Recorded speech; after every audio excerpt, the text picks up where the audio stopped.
if Major League Baseball suspends a guy for Game 7, major problem with that. Suspend him for next year. But you don't need to suspend guys in the postseason. I know that people are going to say, "Oh, that'll lead to more fights and more throwing at people." But no, I want better games. I want the best teams out there ready to go. And unless you can tell me that they have audio clip of Dusty Baker telling him or Martin Maldonado telling Bryan Abreu to throw at Adolis Garcia, then dude, he didn't do that on purpose. That would be just dumb. Adam, give us more context. How sure are you that he's playing tonight? Because there's many writers that are like, I think he's going to get suspended. I don't want to like throw any specific people under the bus. I don't know if they're completely saying that, but I think there are many assumptions out there right now, just given how the arbitrators, right? We'll look at this. Yeah. And usually it's like when there's suspensions, they meet, then they reduce it. But you think that they'll just push it to next year? Well, I can't give up my source, obviously, but I don't want your source. Yeah, just give me the info. You do you want a source? No, but it's Game 7. I just think that the powers that be understand the magnitude of it, and remember when the NBA suspended Draymond Green for Game 5? People are going to say that let LeBron James back into the finals, into that series. So I just think the powers that be understand the magnitude of it, and on the tail end, we'll get you after this. We'll get you later. So does that mean World Series? Yeah, does that mean he's going to be suspended if they win? I'm talking about later, like next year. Next year. Oh, okay. Yeah. Because technically they can do that. What I didn't understand was why wasn't that the decision all along? In a situation like this, why isn't the plan immediately? All right, cool. He's suspended for a couple games, which is debatable for some, but we'll push it to next year, and no one cares during the regular season. I mean, people have served suspensions the following year for things. I just think, playoffs, man, it's a different animal. AJ, you've been at the top of it, won a World Series. It's a different animal, different emotion at this stage, and how you gonna blame intent when you're riled up? You don't know intent when no one knows how to have been that riled up. So who can you ever say is real intent? You know what I mean? Adam, you're gonna get a lot of pub for this. I'm telling you. I'm telling you. Yeah. I mean, it should be talked about. I mean, it's 1 o'clock out there. I don't know why rosters aren't everything being talked about anyway. Yeah. Also, Bryan Abreu is a human being. It's got to be a little bit nerve-wracking to be going through a whole process like this when you're trying to focus on, some of the biggest games of your life. So feels like all of this could have just been pushed aside for a while. I get it. It can be case by case, right? But see, all the Rangers people are going to be pissed. They're going to be like, it should be suspended.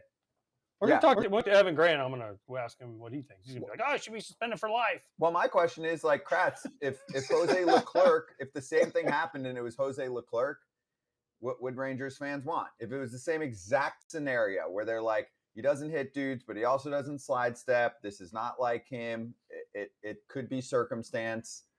Wouldn't Rangers fans be like, screw this, just wait until next season? I feel like all fans can come together and say, let's have the best players playing in a game like this. Yeah, no one wants to get hit, but this was not like a blatant situation where you're like 8-2 ball game, 10-2 ball game, 8th inning, nothing matters kind of situation. Like, it hurt them to put a guy on. Yeah, it totally hurt them. I mean, they obviously ended up coming back and winning the game, but there's no way you can sit there. You have to look at things arbitrarily. Yes, an arbitrator is looking at it, but you have to look at it arbitrarily. And the only side that I can't look at this whole situation arbitrarily is MLB. The umpires, okay, maybe they got this wrong in the moment, but they're the only ones that are actually out on the field feeling out this situation. But then MLB just doubles down and gives them a 2-game suspension. They knew, did they not have any foresight to see that, hey, this is the next step here is he would have to miss probably the last game of this series based on our new CBA. They had to have thought about that ahead of time. Neither team, to answer your question, neither team wants to lose somebody at this point in the year. But nobody wants to sit there and go, oh, well, our championship was tainted because we had, they had Abreu wasn't out. He's actually given up 2 runs. Maybe if I'm a Rangers fan, I want him in there.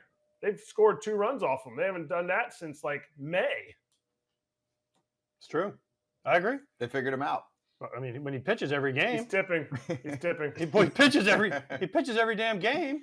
He's tipping, Jonesy. At some point, he's got to be worn out, right? And the Rangers have seen him now. How many games? Yep. They played 6 games. He's pitching, 4 of them? At least. I mean, he's got to be getting a little tired. I don't know. They played each other 12 times. They know each other. They know him. Yeah. The whole thing is crap for me. Yeah. It's Kratz. It's Kratz. It's Kratz. Dang it. It's Kratz. Meanwhile, though, Kratz, Adolis Garcia looked like he was lost for a while. What was he, 0 for 4 with 4 Ks? Until he wasn't. And sure, they won the game anyway, and the Astros didn't score there, but, I mean, the breathing room was necessary, and for the Rangers to be thinking about Game 7 at that point. I mean, you only had Spores throwing 16 pitches, Leclerc throwing 16 pitches. If they keep it close there, they got to bring Leclerc back out. Now, I was remembering when Aroldis Chapman got brought back out with a 5 or 6 run lead. Madden brought him back out in the 2016 World Series, Game 6. When they should have sat him down, he would have been more fresh for Game 7.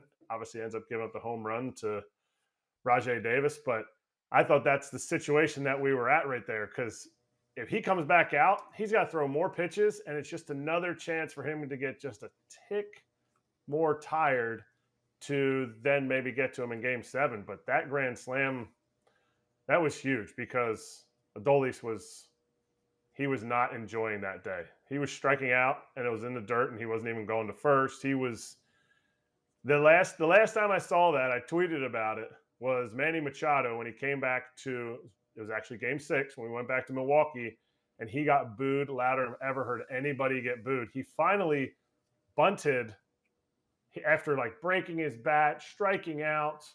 He finally bunted 3-2 for his first time that he put a ball in play and then got on safely. I think it was a hit or maybe it was an error, but I forget. But a 3-2 bunt. They were so in his head because of what had happened the series 2 games before in LA.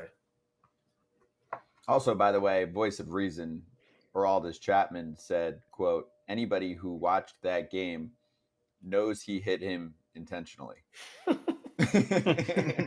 He would know. Come on, Aroldis. Yeah. Hey. He's drilled a few people on purpose. McCutcheon. He also doesn't know where the baseball's going half the time. Yeah, he dotted McCutcheon up a few times, you know. He knows. There's the quote. Amazing. Hey, there has been history this year. That's what makes this rivalry great. We didn't really see much until that point, and then it all started to really boil. And but Mike that didn't hurt was the Adolis, instigator too. I mean, he was the one during the regular Adolis season. Garcia is the one that turned around and made a big deal out of it with Maldi. With Maldonado. And listen, my other thing is, I always say this too. As someone that was thrown out a whole lot of times and had lots of options to go to the mound, but I never did. If you want to go get him. Don't wait till the umpire Marvin Hudson jumps in between you and like, oh no! Like Adolis Garcia's arms are like almost half the size of yours, Scott. So he could like I would say double. He could just throw Marvin Hudson away and go to the mound. Like if he throws Marvin Hudson away, I'm saying, he's going like, to get in trouble. Don't act like, again, Maldonado's right there. If you want to fight him, go ahead. Like don't go. It drives me crazy. Go to first or go get the pitcher. Like you don't need. It's just not a situation where you see it all the time. Jonesy, Crouch, you guys know. Everyone's like, oh, and they turn and they're like, someone get in front. Oh, they're all holding me back. Oh, fuck that. Go get them. That's go not get how them. Fights work nowadays, though. But I'm saying that's how it should work. Yeah, guys don't really want to fight anymore. Go get them. Exactly. No, they ain't got greenies. They ain't got greenies. Yeah. Hey, everyone's look, Scott's holding me back. Scott, hold me back. Look, they're holding me back. I can't get to him. Hey, he's really like. That's how it works now. I know. It's like, you ever seen like 12, like those videos where it's like 12 like puppies just like playing with each other? It's like those are the fights where it's like, hey, just kind of like showing that we're there. It's not real. It's just tough guy stuff. Agreed. Anybody that actually wants to charge the mound, as a catcher, the times that I've been in fights where they charge the mound, I got no shot at catching them. If the catcher gets his hands on you, you didn't really want to go anyway.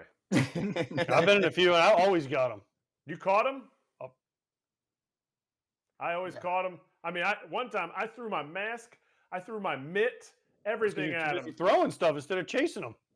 Well, I wasn't going to catch up to him. Miguel Olivo, I think the only guy that ever charged him out, Miguel Olivo charged him out against DJ Carrasco. Bases loaded, he got hit and he charged him out.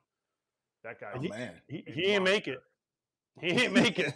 He got to DJ and he went to punch and he had his arms like this and I freaking locked him up. I'll never forget. And DJ Carrasco, I swear to, he had his glove and he was this close. Here we need the 2-shot. Literally this close, like this. I had Miguel Olivo. I had him like this, where he wasn't going anywhere.